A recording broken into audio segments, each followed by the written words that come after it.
Magandang araw po mga kababayan. Welcome po sa Pinilangan Lakbayan. Dito po tayo ngayon sa Rapids. Maninimin po tayo ng kabuti. Inaso lang po itong pandepot. Kung may HS o may hiyap. Diba? Medyo humahamog-hamog. May dala naman po ako lahat. Umbrella at kung ano pa. Tara, samahan niyo po ako.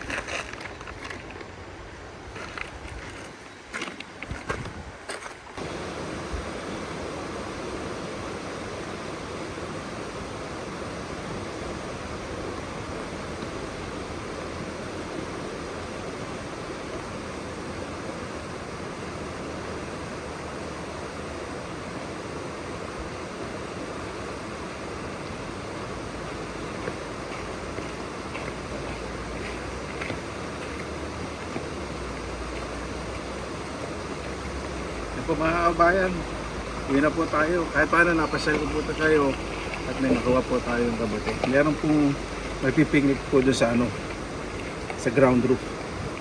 Tara na po. Ayan. Kasi may mga nag-comment po na, Kuya, yung paglalakad mo, kuhanan mo rin ng video para nakikita namin ng view. Parang nandiyan na rin kami. Imagine po ninyo dito po kayo. Ito po yung daanan. Wooden wooden path. So, nakaangat from the rapids. Treated po yan. Ibig sabihin hindi po anayin o babahayan ng langgam. Kasi dito naman po sa Finland, wala pong anay. Wala po talaga. Tapos, syempre yung humidity level bababa. Hindi ka salit sa atin, di ba? Pag naglagay ka ng kawik sa labas, aanayin, saka yung humidity mabilis mabulok. Dito hindi po. Talaga po ang weather. Ay, marami nag-iihaw kasi maganda po panahon talaga ngayon. Medyo isusum ko lang po ang bagay sa mga nagmamayaman. So, di ba? Sarap po tingnan nun. Basta papadala ko dito yung mga kapatid ko sa pamangkin ko one day. Naniniwala po ako sa hard work at sa kapangyarihan po ng Panginoon. Ayan, diretso po tayo. Ito naman po hanging bridge po ito. Opo. Andahan lang ako sa paglalakad. Sabi ko, hanging bridge ba yun? Kuya, bakit kahoy? Well, ganyan talaga sila gumawa ng hanging bridge. De kalidad. Hindi yung maninimbang kaluluwa mo. Kung buhay ka pa sa pagtawid mo. Diyan binabalik dito ang tax sa paggawa ng dekalidad po talaga ng mga infrastructures, parks at ibang pasyalan pa po, playgrounds, lahat po talaga ng institutional infrastructures binabalik po talaga sa mga tao, dekalidad at libre, lalo na pong edukasyon. O, di ba? Ay nako, nagayos po dito pero hindi po masyadong in-over landscape o over renovated po itong lugar kasi binabalance po talaga nila yung kagandahan po ng nature. Pinaprotektan po yung mga puno para mas ma-appreciate po na pupunta dito. Hindi po nila sinasalanta ang kagandahan po ng kalikasan. Pinaplano po nilang mabuti kung saan maglalagay ng mga daanan na hindi masyadong magpuputol ng mga puno o walang puputuling puno. Mostly walang puputuling puno.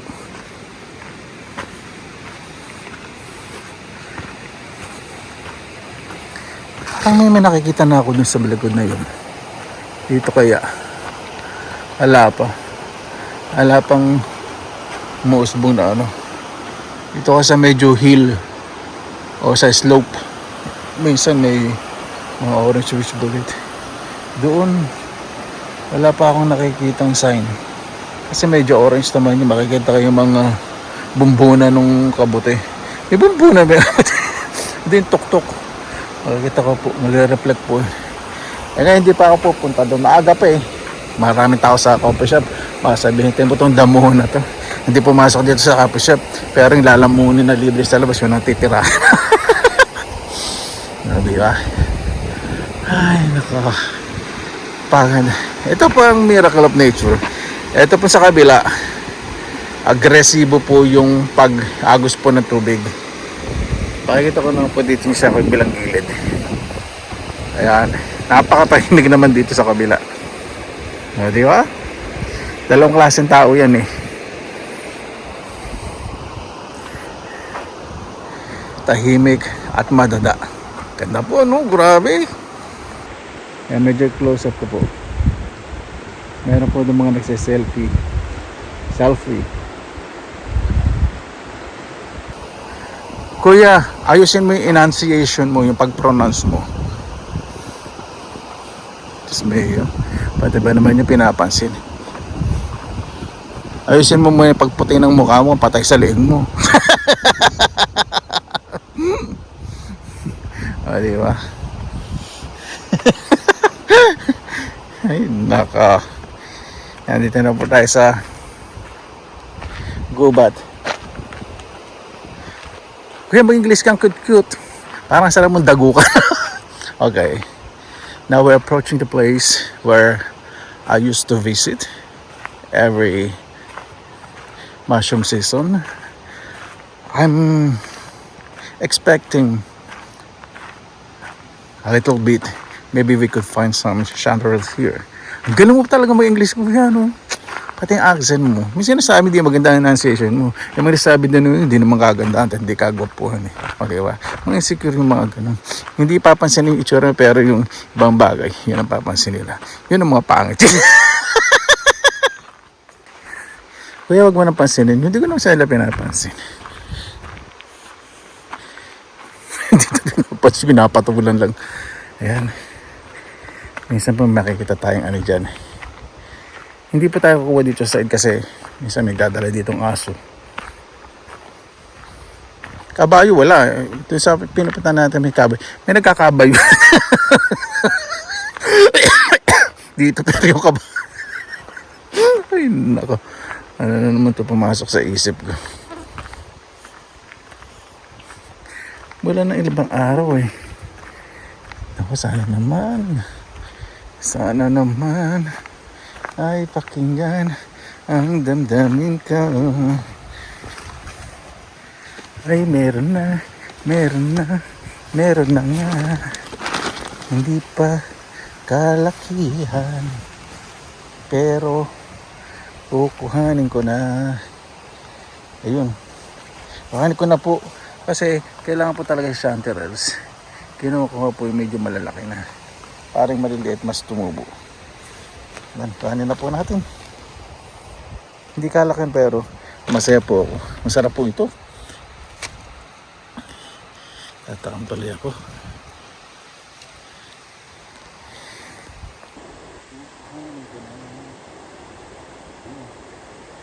ko na po kasi kailangan ko talaga siyang purpose. Ayan po mga kabang ko. Ang bro ko. Baka nagtitik-tik lang kasi may maraming mukhang kabuti tapos babalik kunyari walang nakikita.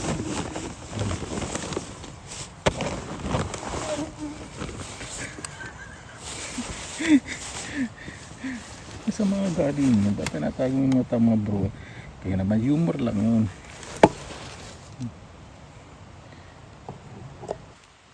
Sorry nilalagay ko na po itong payong dito sa aking tripod. Ayan. Handahanin po natin kasi umulan basa. Huwag po natin, katulad na may maliit dito. Iwanan ko po yun. Iwanan ko lang itong ito yung mga first class. Puputulin po natin kasi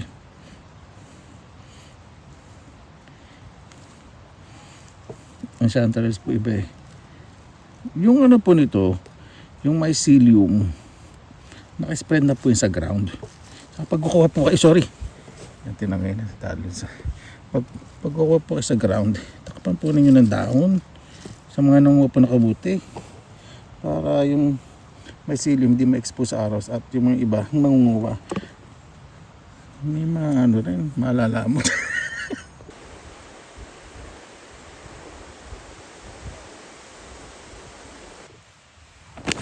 Ayan. Yun nga po sa mga baguhan po, sa nagtatanong, nakakain ba yung mga kinukuba mo? Nakakain po ito syempre. Saka mag-research din po kayo. Basahin nyo po yung title ng video at research nyo kung ano yung pangalan ng mushroom. Hindi yung gusto nyo agad, sagot agad madalian. Para matuto naman kayo.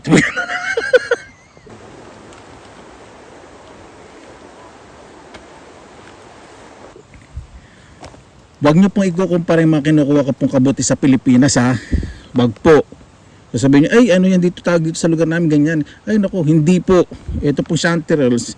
Dito lang po sa mga Four Seasons country na tumutubo. Hindi po ito tumutubo sa Pilipinas. Maliban na lang kami magkukulture nito na talagang successful. Huwag po kayo manguha ng hindi nyo alam, nagbabakasala. Huwag kayo magmamarunong pagdating sa mga kabuti. Ingat po. Basta panguha ninyo, kala nyo kakain tapos maninigas ang panga ninyo, di ba? Didiretso ang dalawang paa ninyo. Huwag ganun po. Huwag magmarunong. Naku, naiinis ako sa mga ganun tao.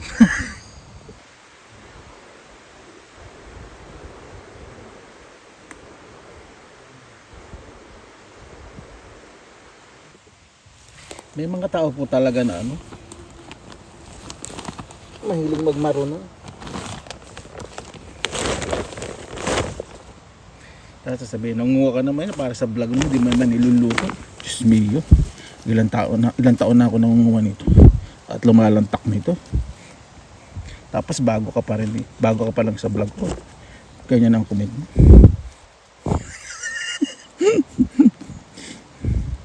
Yan. Sarap po. Maagos yung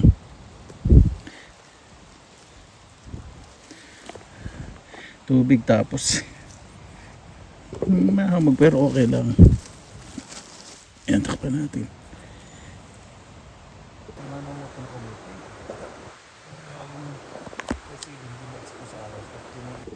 Basta pa malalaman, nakikita ko pa yung kahit tagong-tago. Sarap pong naman kabuti kasi yung ibabaw, ito, yung cape niya, ito, nakalawit pero yung trunk niya hindi. Mag-research din po kayo. Basahin niyo po yung title nito. Maswerte ko po kasi yung mga lugar po na nakukuha ako ng ganito. Iba po hindi alam. Sa Philippines, maliban na lang may magkukulture nito na talagang successful. Ito po sa Finland, panguha po ng kabuti. Hindi niyo po dapat sasabihin kahit sa mga kaibigan po ninyo. Kasi sa sunod, wala na kayong kukuhanin. Sikreto po, hindi po sa pagdamot po yun. Ibig sabihin, matuto kayong maghanap ng sarili ninyo, hindi nyo inaasa sa iba. Yun po yung mentality po. Saka minsan kahit na alam nila doon kayo nang guha, hindi sila manguha, nire-respeto po nila. Ay si Benja nanguha, wag na doon. Kasi baka walang nang lumunin sa susunod. Ilang taon na ako lumalantak nito. Tapos may nanguha na po ng mga berries, blueberries. Ngayon, dami pong blueberries. Hindi po ako napanguha, sobrang busy po yung artista eh. Kaya sinong artista? Huwag ganyan comment oh. Hindi marunong makaintindi ng mga joke. Hindi masaya sa buhay. Ito sa Finland.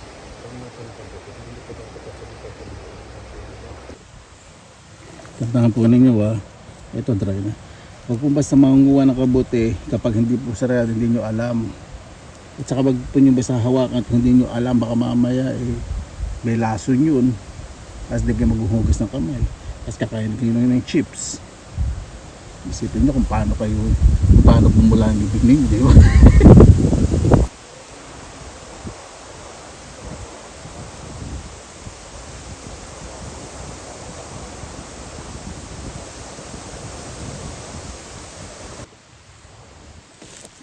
Yan po, pakusap ko po huwag nyo po ikukumpara itong kabuti na ay, ganyan, tawag sa Pilipinas ganito, ganyan sa amin ganyan.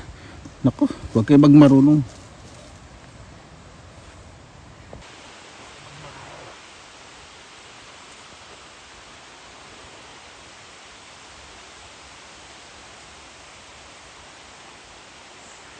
May mga bagay na magkamali kayo doon kayo natututo, di ba? Okay lang po yun. Pero wag po sa kabuti.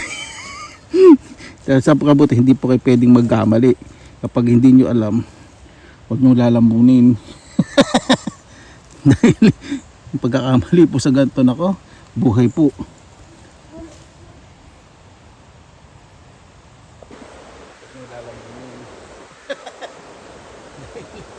Pagkakamali po sa ganito nako, buhay po.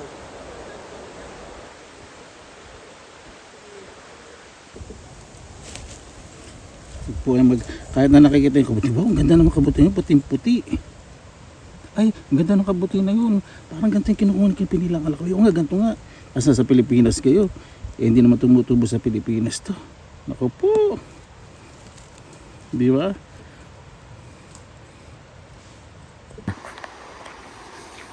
Ang pangunguha po ng kabuti, kahit sa Pilipinas, pag napanood nyo po yung mga mushroom na panguha po sa gubat, wag po kayo agad susugod sa gubat at hahanapin po ninyo katulad na kinukuha, wag po. Dahil makinukuha po, tumutubo lang po sa Four Seasons County dito, at tulad po dito sa Finland. Ingat po ingat po. Halagaan po natin ang buhay. Ayan po mga kababayan, pabalik naman po para makita po ninyo lugar. Papunta po doon, kuhanan po yun ng mga berries. At sa mga nagka-camping, ay! Puntahan po natin yung ano, yung may ano ba tawag doon? Pahingahan na may bubong. Hindi ko pa po sa inyo napapakita. Hindi ko pa masyadong kukahanin po yung mga kabuti. Liliit po kasi sayang eh. Alam ko naman po, alam po nakakalam po nung kinukuhanan ko. Kaya lang may nagdaan kanina eh. Nagpe-pretend ako na hindi ako naman kabuti. Kunyari eh, lalakad-lakad lang ako na nagmumuni-muni. Kaya lang nakilita nila may dala akong ano, paper bag. So inisip nila ito yung pagmumukha talaga rin yan, mukhang naghahanap ng mga lalaman sa gubat.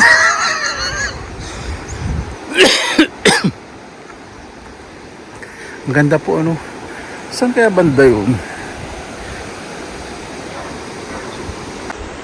Doon may nag-fishing. Mahal din po ang permit dito. May mga trout, may samash paso na sa salmon po na huli po rin. Ayun doon po, tignan po natin kahit may tao. Ayan po, pagpabalik po sa paulit-ulit ko pong pinakita po sa vlog po na to, may libreng kahoy po dyan. All seasons po yan, kahit winter pwede manguha. Ito bukas po ito, any season of the year. Tapos yung bagong kubeta yun, isa di ba? Tapos libreng kahoy, dadala lang kayo ng pospro ninyo saka nung ihawin ninyo. Tapos ito ginawa pa nila ng mga upuan, inayos po nila to. Hindi lang basta park na hihintayin kaya na magbabagsak ng budget ng gobyerno. Dito po yung budget po nila, pag sinabing good for 4 years, hindi po gagalawin po yun, hindi ibubulsa yun. Talagang yung maintenance po dito, nagkalaan po ng trust sa tiwala po ng tao. Pumunta po dito kasi meron po ditong taniman din ng mga kabuti. Talagang taniman na gandang pagkakagawa dito sa fence na upuan pa, di ba? Dual purpose for safety and relaxing. Medyo tinasin nila lalo na sa mga bata. Ganda. Nagdagdag sila dito ng ito, upuan. Tapos dito po may basurahan sa bawat, hindi naman sa bawat, malapit sa grilling o sa mga upuan, lalo na po sa medyo isolated na pinuntahan, medyo malayo doon sa pinuntahan po natin kanina. Tapos ayan po, may bagong grilling space. Dito walang masyadong hindi ko feel kasi maingay yung kalsada eh. Binabulong ng mga upuan, ang ganda naman. Ganda, pakita ko po saka yung basura hindi na maliit, metallic na. Kasi bisa nasunog yung isang basura, ginawa nila yung metallic. Saka di pa dali di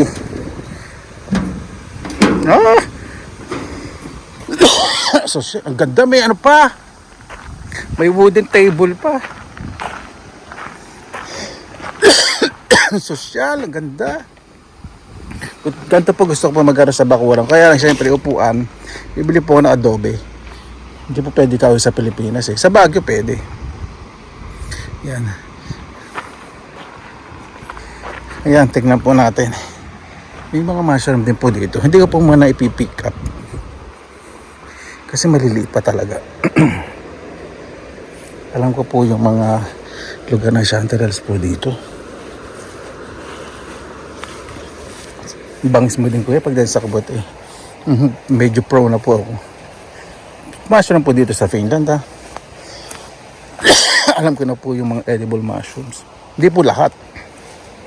Mostly. Sa 70%. Dito wala pang tumutubo. Kasi makikita kayo medyo orangey color. Konting ano pa, buhos pa ng ulan. Next week uulan. So, tutubo. Medyo shallow o mababaw yung tubig. Sarap po, no? Kandahan pumupunta dito, lalo na pong yung weekend. Sino ba naman hindi makarelax dito? Yan, may family din po dun. Nakataligod naman ako lang kumuha ng video. Ayan. Eto po, hindi nyo po masyadong nakikita kasi last time po nirenovate po ito. Ang ganda naman. Ang ganda ng pagkakaayos. Ayan. Ang ganda. Grabe po ano. Ganda naman. Ay nako, kung meron lang enough time. Alam po ninyo, kung may enough time po sa araw-araw kahit hindi pa nang kabuti. Po ako dito. Siyempre sa busy din po sa paghahanap buhay. Hindi po lahat pag Pilipino po pumunta po sa ibang bansa at para maging OFW pag uwi sa Pilipinas sabihin mayaman na lahat po yun may pangarap mabago ang buhay kasi syempre kikitain po nila hindi habang buhay buo pa rin yung pera. Nandito naman po tayo. Ganda inayos dati wala itong harang o nga naman para sa mga bata kasi medyo slope medyo mataas. Yun. Ay, ang ganda naman. May upuan pa pala dito. Ganda. Libre po itong puntahan sa mga mahilig po mag-camping. Ang ganda. Ito yung style boat. Yung naka-tilted, nakapaling. Ayan o. Ito po yung pangalan po nitong lugar. Koeteli Roski. Ayan po. Ibig sabihin Koetelis Rapid o Rapids. Ayan, tignan po natin. Parang may tao dun sa loob. Pero naman public naman to eh. Kaya lang may kalat. Kaya maglilinis naman po dyan. Tignan po natin.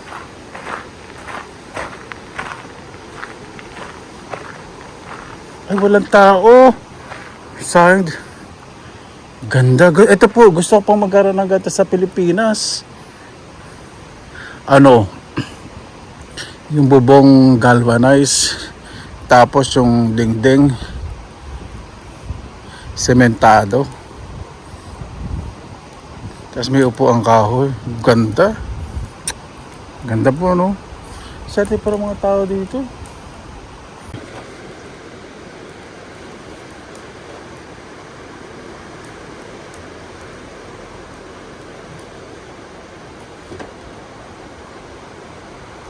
Mga kababayan, sa Pilipinas magpapagawa po talaga ako ng ganito. Opo. Ganda po ano. Kahit na umuulan, pag ganyan siya, 70% yung angle niya. Ganda. Kahit may tao dito, pwede dito.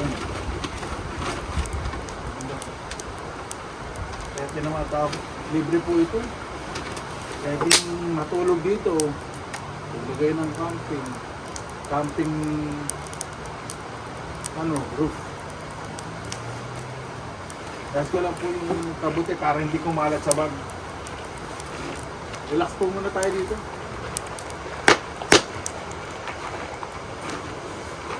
Ayan, medyo ilalakad ko po kayo dito sa bato-bato. Pag may narinig po kayong lumagabog, ay nako, medyo madulas, umulan ako. Parang ayoko mag-risk. Parang ayoko maglakad sa doon. Pero subukan natin. Kahit na may insurance ako, ayoko sakripisyo ang kaluluwa ko. Sige na kuya, tuloy mo. For the sake of vlog. Kung naman mahirapan, di kami. Okay, I got you. Dahan-dahan lang ako. Yan. Yan. Naalala ko po nung maliit po ako sa Angono, Rizal. Yung may property po dati doon ng mga lolo't lola ko. Ganito po yung batis. May malalim po na lugar.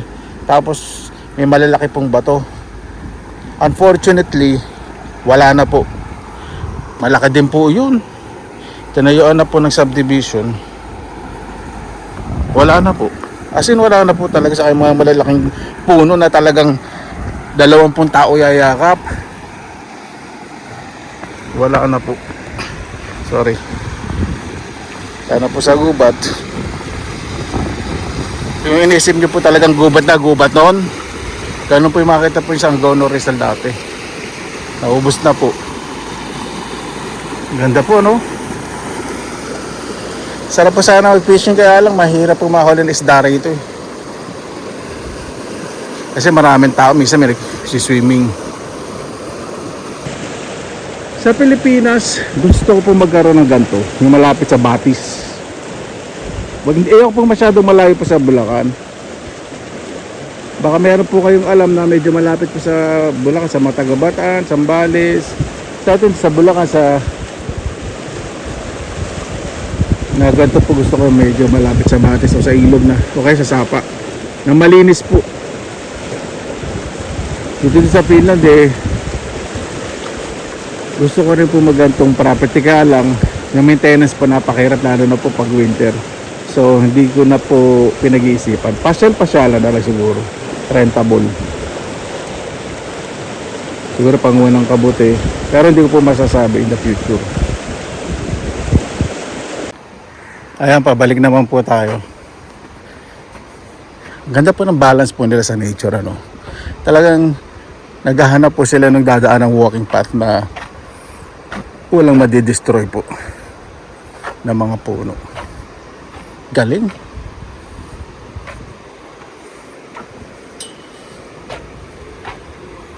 Dumadami na po tao.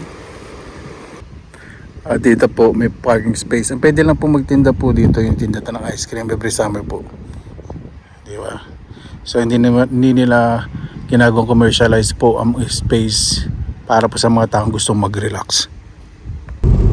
Ganda po ng timing po natin, biglang umulan. Pero itong ulan na po, maganda po yan kasi mas tutubo pa po yung mga kabuti. Ayan po mga kababayan, may hugasin ako. Ito ko lang po sa inyo kung paano po ginagawa ko sa paglilinis. Ang hindi po lahat ng kabuti dapat po sobrang lilinisin mabuti. Kasi dito naman po malinis po yung forest. Mostly po talaga pa nila hinuhugasan. Maliban na paglulutuin. Minsan nga po hindi na hinuhugasan pag niluluto eh. Kaya sa forest po, lalo na yung mga ibang kabuting malalaki, inaano na lang po nila, inabrush. Ito, kasi maliliit po, halos nakadikit sa ground. Iso-soak ko lang sa cool water. Hindi po dapat masyadong malamig. Ang kabuti po, according kay Doc Inang Hiling Galing, ang palinis po yan. Pampaalis po ng bad bacteria po sa ating internal organs. Pero wag pong araw-araw dapat kumain. Kasi pati po yung good bacteria, matatanggal. Consider as superfood po ang kabuti. Napakaganda po nito sa katawan po natin. Siyempre, hindi naman po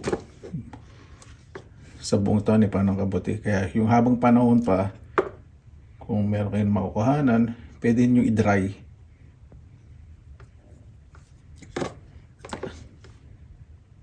Mas mahal po ang dry na kabuti kaysa fresh. Pag ganito po meron, medyo mura pa. Pero pag ganitong fresh po, sa shop, ang presyo po nito ay almost more than 30 euro.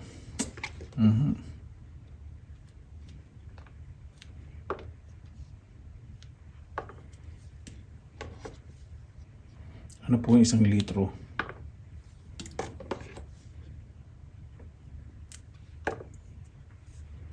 First class po ito nakuha natin.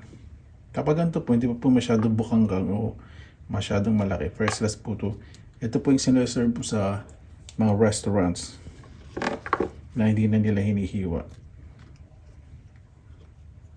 Ang chanterelle po medyo may strong na smell ng kabuti. Ito pwede pong ilagay sa, bago po ilagay po ito sa, halimbawa chop suey, dinding, pakpit. Hinugasan ko po muna ng mabuti kasi gusto matanggal yung very mushroomy, yung talagang amoy ng kabuti. Hindi ko po masyado kasi gusto sa kabuti yung talagang amoy ng kabuti. Hindi po katulad ng penny ban, mga fungi porcini, saka ng orange birch bullet o birch bullet, king bullet.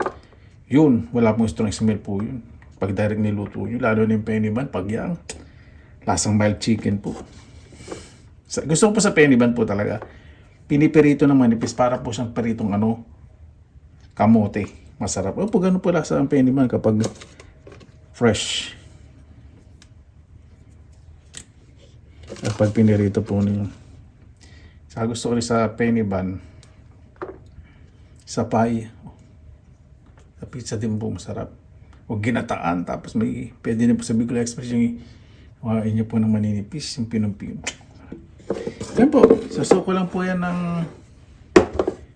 para matanggal. Huwag nyo pong itatapat sa gripo Kasi yan po, kusang matatanggal po yung mga dumi. Kung may uod man. Ito hindi na masyadong inuud Pang chanterelle lang dito.